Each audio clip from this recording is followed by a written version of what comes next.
Estimados oyentes, reciban una cordial bienvenida al espacio donde el derecho se encuentra con la reflexión profunda. El abogado científico.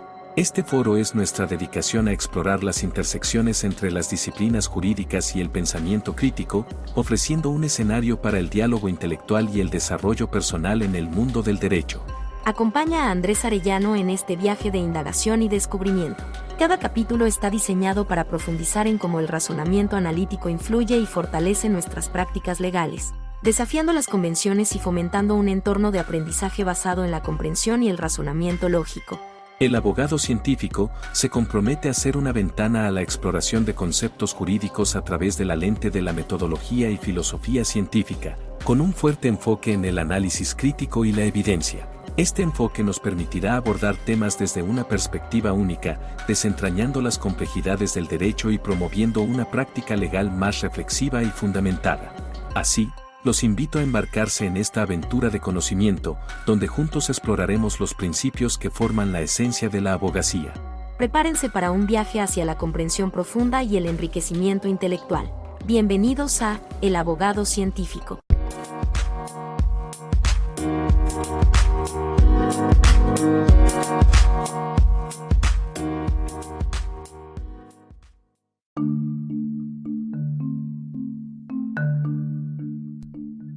Hola, ¿qué tal? Te doy la bienvenida nuevamente a este podcast en donde hemos venido trabajando información interesante sobre las cuestiones y los quehaceres del abogado defensor. Sin embargo, hemos ido mezclando o tratando de armonizar ese lenguaje filosófico con el quehacer diario del abogado y el lenguaje jurídico, tratando de sacar esa utilidad práctica de esto. Hoy toca conocer sobre la ciencia jurídica y el objeto de estudio de la misma. Entonces, vamos a tratar de responder a la siguiente pregunta. ¿Cuál es el objeto concreto y específico de la ciencia jurídica?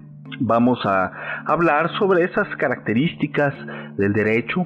Vamos a ver si el derecho pues es norma jurídica o conducta humana. Todo esto para ir tendiendo la cama, ¿no? Como se dice coloquialmente, para ir sentando las bases tanto filosóficas como de carácter científica, jurídicamente hablando, para toda la información que viene más adelante. Comenzamos. En un inicio, la mayoría de ciencias estaban unidas a la filosofía. Las ciencias que conoces como la psicología, la física, la biología e incluso el derecho. Sin embargo, después del siglo XVI, y con unas bases que sentó un fisiólogo de la época llamado Vesalio, quien hizo observaciones sobre que la conducta del cuerpo humano está regida por una mente inteligente y libre. Sentó estas bases para luego René Descartes venir a hacer ese cambio muy conocido en la forma de pensar. Entonces, en ese pensamiento filosófico y científico contemporáneo de la época de René Descartes, Galileo comenzó a utilizar la experimentación como una forma inicial del método científico. En este contexto y con esa frase de pienso, luego existo, nos vamos al siglo XVIII, en donde la mayoría de ciencias que conoces comenzaron a separarse de la filosofía. Entre otras ciencias estaba el derecho. Incluso, vamos a hacer este comentario, se crearon nuevas ciencias. Tal es el caso de la criminología. Pero bueno, ese es un tema aparte. Sin embargo, en conjunto de lo anterior y como consecuencia de aquel pensamiento implantado por René Descartes en el siglo XVI, a lo largo de 200 años surgieron más formas de pensar. Tal es el caso, por ejemplo, del empirismo, el criticismo, el intelectualismo, el racionalismo, la fenomenología y el positivismo. En este contexto histórico evolutivo de la filosofía y el pensamiento científico, y con el nacimiento del positivismo, la mayoría de ciencias, incluida la ciencia jurídica, adoptó dicha forma de pensamiento científico, el cual señala que los objetos de estudio deben ser hechos de la realidad, siendo dicha corriente de pensamiento científico la que complicó en cierto grado la forma en que se percibía el derecho. Derivado de lo anterior, hubo entonces dos concepciones diversas del derecho. Lo anterior en el sentido de que una corriente dogmática y filosófica lo ubicaba en el mundo de lo ideal, en lo conceptual, en lo abstracto. Otra más en el mundo de lo sensible, en el mundo empírico, de la experiencia. En este orden de ideas vamos a tomar como referencia y como apoyo en este podcast al autor Rafael Márquez Piñero en su libro de Filosofía del Derecho, un libro bastante corto pero muy interesante en su contenido, que nos da esas pautas, ¿no?, de inicio para conocer el objeto de la ciencia del derecho. Como dice entonces este autor, la ciencia del derecho busca conocer el contenido del derecho. Esto no es una cita, estoy resumiendo las ideas que señala. El contenido del derecho entonces determina en sí al derecho, es decir, si el derecho es objeto de conocimiento conceptual o un objeto de conocimiento real. Los entes conceptuales son entes abstractos. Tal es el caso de los números, las ideas. Por ejemplo, y parafraseando un ejemplo que vi por ahí en internet, de un doctor de nombre Xavier, con X, tenemos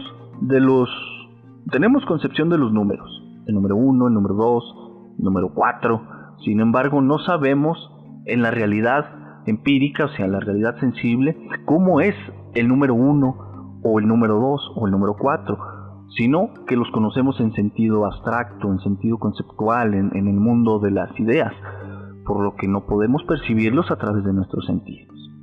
En cambio, los objetos reales ocupan un lugar en el tiempo y el espacio, y son susceptibles de ser conocidos mediante los sentidos, mediante la experiencia sensible.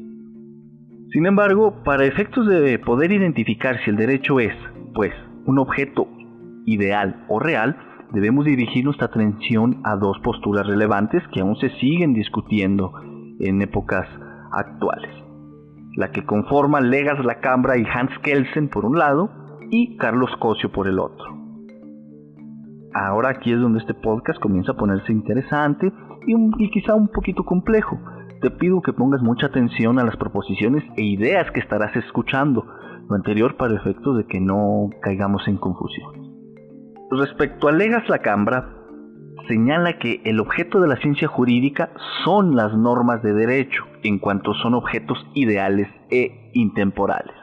Nos dice Márquez Piñero en su libro de Filosofía del Derecho. Cierro esta pequeña cita.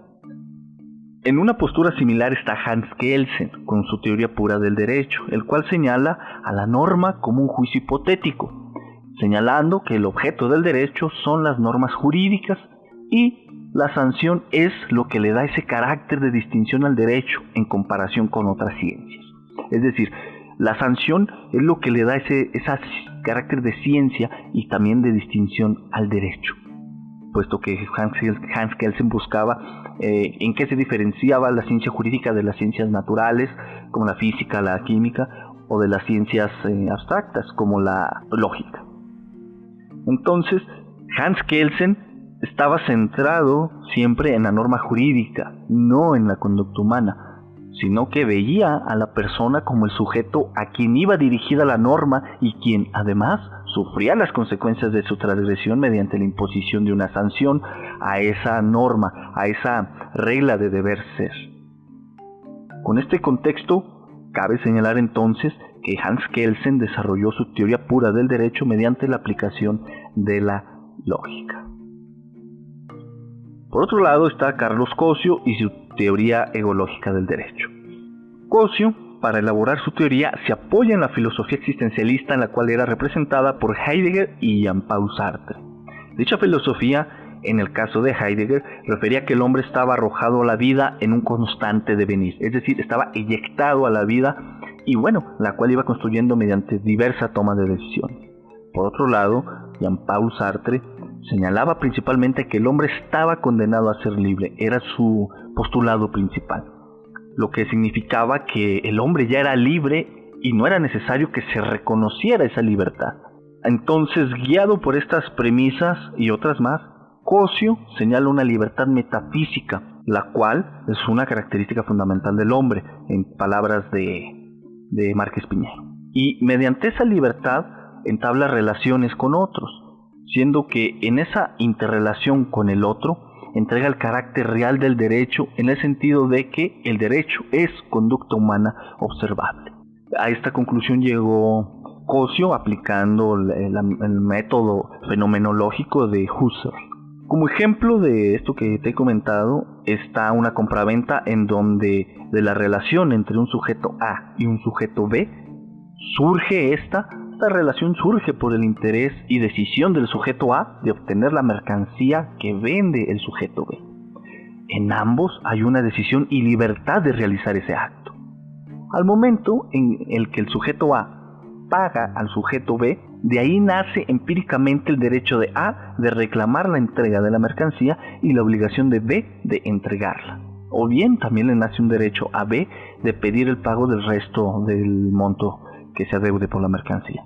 Pero, como venimos hablando de que el hombre es libre, también tiene esa libertad de decidir no reclamar lo pagado, y el sujeto B tiene la libertad de no entregar lo comprado.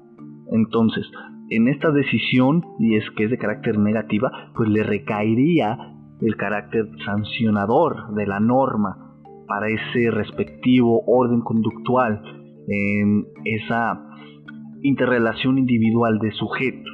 Esta es la concepción sancionadora que tiene en términos simples la teoría geológica. Entonces, mediante el análisis fenomenológico que realizó Cosio de la experiencia en cuanto a conocimiento para efectos de conocer al derecho como un objeto real de estudio que surge de la conducta humana, aplicó aquellos pasos fenomenológicos husserlianos, los cuales consisten en un signo sensible, una significación, un objeto y la intuición. Y aquí abro cita de Rafael Márquez Piñero. El signo sensible de la experiencia humana son las palabras de la ley, la costumbre, uso social, etc. La significación, el sentido del signo, la norma jurídica. El objeto mencionado en la norma jurídica es la conducta humana. La intuición es posible porque la conducta humana es un objeto real, existencial, temporal. Por consiguiente, para esta posición, el objeto de la ciencia jurídica no son las normas del derecho, sino la conducta humana. Más aún, el derecho, en cuanto a objeto de la ciencia jurídica, consiste no en normas, sino en conductas. Las normas solamente son el instrumento conceptual de conocimiento jurídico. Cierro esta pequeña cita.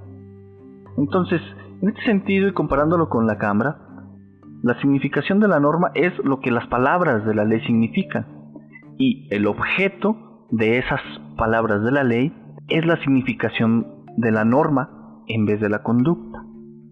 Y en consecuencia, como la significación de las palabras constituye el objeto, que en este caso es la norma, en vez de ser la conducta, lo que se vuelve objeto de la ciencia jurídica lo es la norma.